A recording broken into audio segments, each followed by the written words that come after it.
No. Zuzah, aku bakal tak kena marah dengan Timah. Apa kehanya?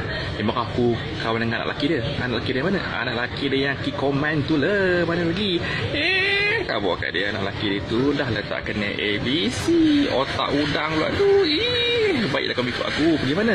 Pergi nyanyi lagu Alololo. Best lagu tu. Lagu tu memang singelong. Lagu singelong. Assalamualaikum Pak Izzah. Ya, Mak Siti, masuklah. Tak apa. Mak kau mana? Mak keluar lah, makcik. Keluar dengan siapa? Kawan dia. Kawan yang mana? Kawan dia yang Fauzi Abdul Karim tu. Pergi mana mak kamu? Pergi hospital buat check up. Hospital tu 2 jam dari sini jalan kaki ke? Mak dah naik motorkar. Motorkar mak kamu dah beli dah. Belagak benar kamu. Memang cabai betul lah. Jangan mencarut makcik. Aku cakap cabai, bukan cibai lah, cibai.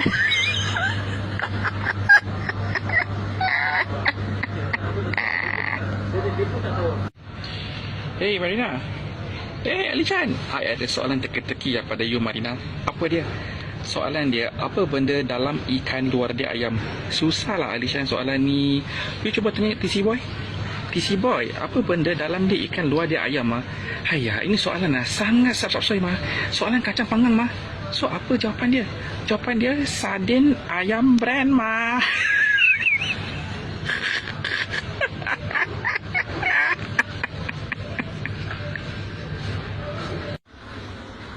Mari. Roma, jom kita pergi lunch. I sudah kenyang lah. Siang-siang I sudah heavy breakfast mah. Mari, you boring lah. Jom kita main pingpong. Pingpong lah. Tak mau lah. Kenapa? Jom kita toron lah. You mau toron dah gila.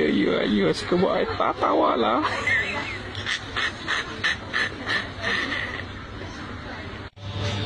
Assalamualaikum Adami. Ya mak, kamu jangan lupa bagi tahu adik kamu Ibrahim tu. Kita apa mak? Bagi tahu dia hari ni ada pendidikan jasmani. Baik mak, lagi nak pesan apa mak? Balik sekolah nanti kamu jangan lupa beli bawang goreng. Bawang goreng mak, brand apa mak? Brand Nuha ke? Brand Singlong mak? Kalau kau nak beli bawang goreng tu, biar brand yang Singlong. Kenapa mak? Sebab dia pasti sedap. Itu no mak. Mak selorok je kami. Itu tak boleh ke? Ya mak selorok tu biar cukup rasa mak. Itu makan Maggi ke? Maggi mak.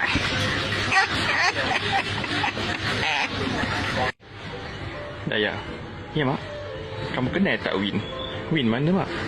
Win anak Mak Top. Mak Top mana mak? Mak Top yang dulu kau je kedai Dynamo tu. Kedai Dynamo? Dynamo mana?